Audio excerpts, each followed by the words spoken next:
یہ ریالٹی ہے کہ وہ لوگ آ چکے ہیں. اب یہ ہے کہ یہاں پر اب ہمارے یہاں پہ کچھ آرمی والوں کو انہوں نے پکڑا ہے، کچھ ایک ہمارے ڈی ایس پی صاحب ہیں ان کو پکڑا تھا اور کافی شاید مارا. تو بات یہ ہے کہ اس وقت جو ہے اور ان کا غصہ جو ہے میرا خیال ہے وہ اور بھی بوسٹ کر گیا ہے.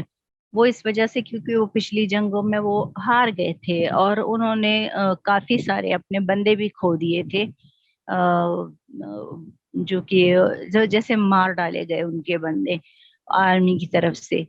تو وہ جو ہے وہ مجھے نہیں لگتا کہ یہاں پر یہ حالات ٹھیک ہوں گے. مجھے لگتا ہے یہ مزید خراب ہوتے چلے جائیں گے اس سے جیسے وہ تھے. اب اگر یہ آئے تو میں نے تو ان سے کہا بھی منت کل فیس بک لائیو پہ کہ خدا را ہمیں دوبارہ وہ مت بنائیں کہ جو ہم بھیڑ بکریوں کی طرح ہم نے ہجرت کی تھی. اور کہتے ہیں کہ پاکستان کی جب بٹوارا ہوا تھا پاکستان کا تو یہ اس سے بھی بڑی ہجرت تھی جب مسلمان اور ہندو جو ہے وہ اپنے اپنے ملکوں میں جا رہے تھے. تو سوات کی ہجرت جو تھی لوگوں نے جو کی تھی وہ اس سے بھی بڑی تھی. اور جس طرح سے انہوں نے اچانک ہی حملہ کر دیا، پہلے تو اچانک نہیں کیا تھا لیکن اس مرتبہ تو اچانک ہی حملہ کر دیا کہ ہمارے سربراہ نے ہمیں آرڈر دیا ہے کہ اپنے اپنے علاقوں میں پھیل جاؤ. اپنی طرف سے تو میں نے ان سے کہہ دیا تھرو لائیو فیس بک یا سوشل میڈیا کہ اب کی بار ہم امن کو سبوتاج ہونے نہیں دیں گے، کہ کچھ بھی ہو چاہے.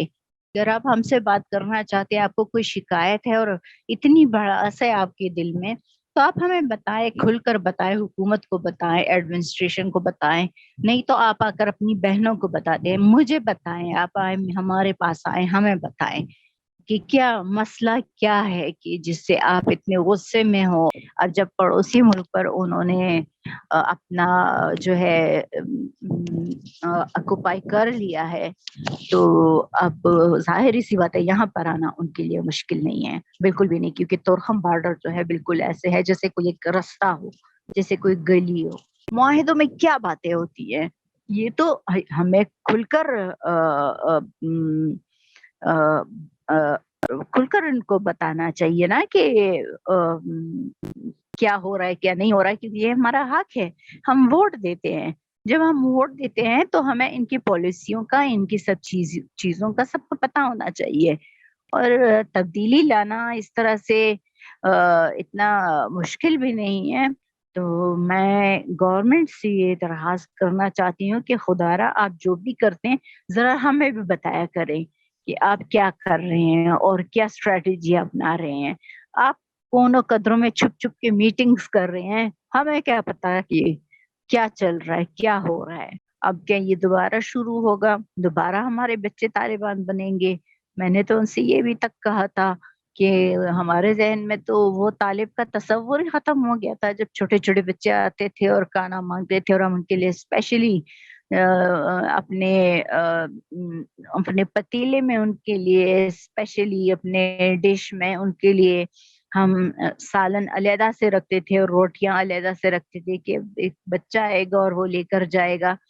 وہ کانسیپٹ تو بالکل ہی ختم ہو رہا ہے کیونکہ یہ تعلیم حاصل کر رہے ہیں اور دینی تعلیم حاصل کر رہے ہیں. اب تو ہم جب طالب کا نام لیتے ہیں تو ہمارے سامنے ایک لمبا تڑنگا آدمی آتا ہے اور ساتھ میں ہتھیار سے لیس ہوتا ہے تو ہمارے ذہن میں وہ چلنا شروع ہو جاتا ہے. تو وہ بھی انسان ہے تو ڈرنے کی تو بات ہی نہیں ہے سرے سے.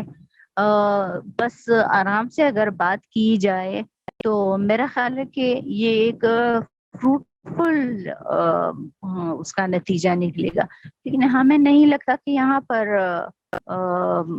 پر کوئی اس طرح سے کوئی معاہدے ہوتے ہیں یا پھر کچھ اور ہوتا ہے. کچھ اور سیدھا آرمی آئے گی اب سوات اور پورا ہولڈ لے گی آرمی سوات کا. تو اور پھر یہ ذبح ذبح کرنا شروع ہو جائیں گے اور یا تو فوجیوں کو ماریں گے بیچاروں کو یا پھر سویلینز کو ماریں گے یا پھر جو گورنمنٹ کے نوکری کرتے ہیں ان کو ماریں گے کیونکہ ان کے خیال میں یہ کافر ہیں، یہ مرتد ہیں. تو وہ ان باتوں کو نہیں مانتے اور NGOs والوں کو تو بالکل بھی نہیں مانتے. تو اب ہم بھی اللہ کے حوالے ہیں اور وہ بھی اللہ کے حوالے ہیں، لیکن میں پھر بھی ان سے بات کرنا چاہوں گی اگر وہ بیٹھتے ہیں ہمارے ساتھ باتیں کرنا چاہتے ہیں، کوئی ہمیں اپنا کوئی پیغام دینا چاہتے ہیں کہ ہم لوگوں تک پہنچائیں، تو بے شک ہم ضرور پہنچائیں گے. ہم کوئی پیچھے نہیں ہٹیں گے اور نہ ہی کوئی جھجک محسوس کریں گے. تو میں نہیں سمجھتی کہ ان کے ساتھ صحیح سے کوئی مذاکرات ہو رہے ہیں، یہ بس ایسے ہی کچھ گپ شپ سا انہوں نے لگا کے رکھا ہوا ہے. پہلے جب طالبان آئے تھے تو وہ ایک مکمل اسٹریٹجی سے آئے تھے. وہ کئی سالوں سے تقریباً پتہ نہیں، لیکن وہ اس وقت بے نظیر محترمہ کی حکومت تھی، اس وقت آئے تھے یہ لوگ. تب وہ شریعت کا نعرہ لگا رہے تھے، مثلا لوکل ہی لوگ تھے، کچھ اور نہیں تھا، وہ بغیر لوگ نہیں تھے. تو وہ درخت انہوں نے کاٹے اور لوگ روڈ بند کر دیے، پھر ان کو اریسٹ کر لیا گیا، لیکن بعد میں حالات ٹھیک ہو گئے. لیکن ہمیں یہ پتہ نہیں کہ جب حالات ٹھیک ہو گئے تو اس کے بعد پھر یہ لوگ کہاں سے سر اٹھانے لگ گئے، کہاں سے؟ اگر وہ جیلوں میں ہیں تو یہ لوگ کہاں سے آ گئے؟ یہ لوگ کون ہیں؟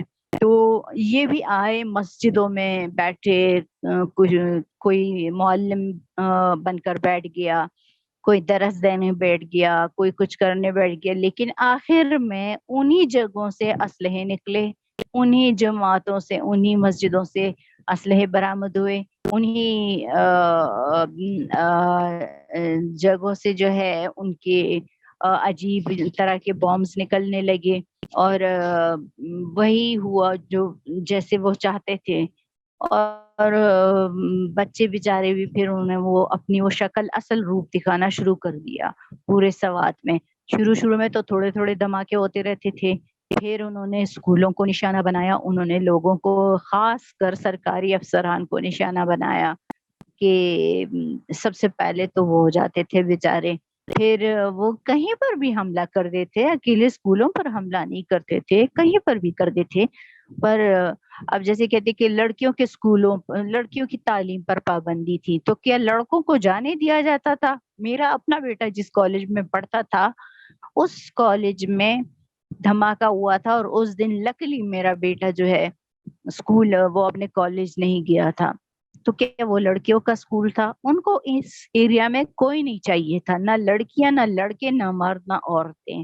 وہ اپنی ایک رٹ چاہتے تھے، اگر ہوتے بھی تو ان کو اپنی ایک رٹ قائم کرنی تھی یہاں پہ، کہ یہ لوگ ہمارے اشاروں پہ چلیں، ہماری بات سنیں، ہم جیسا کہتے ہیں یہ ویسا ہی کریں، جو کہ کسی کو بھی منظور نہیں تھا. تو مجھے یہ ان سے زیادہ خطرناک لگ رہے ہیں.